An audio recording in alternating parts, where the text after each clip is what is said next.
अस्सलामुअलैकुम। Breaking news है कि एफ़ए का रिज़ल्ट आ चुका है। एफ़ए सेमेस्टर ख़ज़ान 2020 का रिज़ल्ट आ चुका है। तो लिंक मैंने डिस्क्रिप्शन के अंदर डाल दिया है, वहाँ पे जाके आप अपना रिज़ल्ट चेक कर सकते हैं।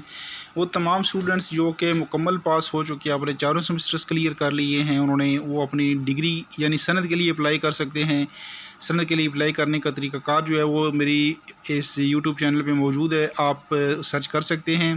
बल्कि लिंक भी मैं डिस्क्रिप्शन के अंदर डाल दूँगा पूरा तरीक़ाकार, और रिज़ल्ट चेक कैसे करना है उसका लिंक भी मैं डिस्क्रिप्शन के अंदर डाल दूँगा। अब रिज़ल्ट के अंदर कुछ स्टूडेंट्स होंगे जिनका RL लिखा हुआ होता है, इसका मतलब ये आपका रिज़ल्ट लेट आएगा। कितना लेट आएगा ये डिपेंड करता है यूनिवर्सिटी के ऊपर। उसके अलावा कुछ स्टूडेंट्स हैं जिनका आगे फ़ेल लिखा होता है। अब फ़ेल का मतलब होता है कि आपने या तो असाइनमेंट्स जमा नहीं कराई, या आपके 3 चांस मुकम्मल हो चुके हैं, या फिर आपने असाइनमेंट्स जमा कराई हैं और उनके मार्क्स नहीं लगे। अगर आपकी असाइनमेंट्स के मार्क्स नहीं लगे तो आपने अपने रीजनल ऑफिस में रब्ता करना है। बसूरत दीगर अगर आप असाइनमेंट भेजी नहीं हैं तो आप मुकम्मल फ़ेल है। अगर आपके 3 चांस मुकम्मल हो चुके हैं तो उसकी सूरत में भी आप मुकम्मल फ़ेल हैं।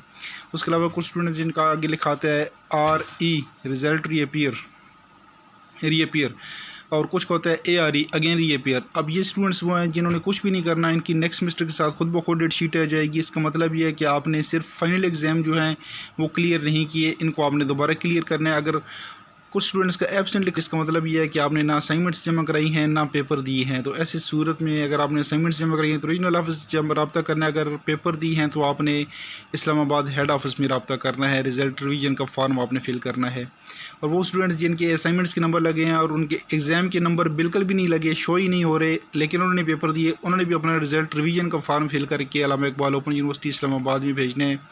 तो उम्मीद है कि आपको तमाम चीज़ें क्लियर हो चुकी होंगी कि आपने अब क्या करना है। ख़ास तौर पे वो स्टूडेंट्स जिनके तमाम सेमेस्टर्स मुकम्मल हो चुके हैं, पास हो चुके हैं, तमाम सब्जेक्ट्स पास हो चुके हैं, उन्होंने अपनी सनदों के लिए अप्लाई करना है। सनद आप अप्लाई करेंगे तो ख़ास तौर पे अगर आप के रीपीयर केस हैं तो ऐसी सूरत में आपने लाजमी सनद अप्लाई करनी है ताकि आपको रिज़ल्ट कार्ड जल्दी मिले।